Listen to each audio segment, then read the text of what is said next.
Pinagdasal kong kunin na siya ni Lord, pero kinabukasan, may nangyaring hindi ko ma-explain.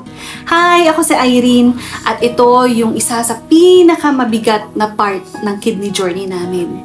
Hindi pala katawan ang unang bumibigay, no? Kundi isip. Noong nagsisimula pa lang mag-dialysis yung asawa ko, hindi niya totally matanggap na may sakit na siya. At dahil doon, lalo siyang nanghina. Hindi ko alam kung na-experience yun na din ba to. Pero sabi nga ng iba, yung unang taon daw ng dialysis journey ang pinakamahirap. Dito daw halos may nag-give up. Hindi lang kasi katawan ang lumalaban, kundi lalo na yung isipan mo. Parang adjustment period siya sa bagong buhay.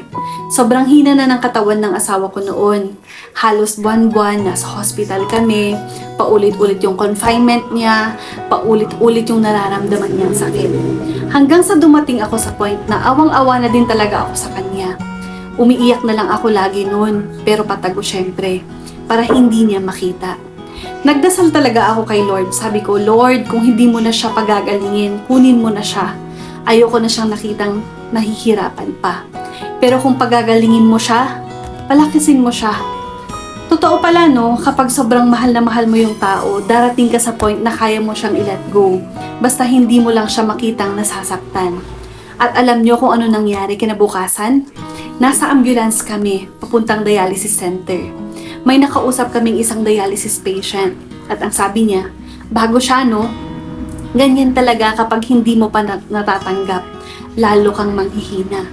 Pero kapag tinanggap mo na may sakit ka, doon ka lalakas. Tapos pinakita niya yung sarili niya, PWD siya, kulang siya ng isang kamay.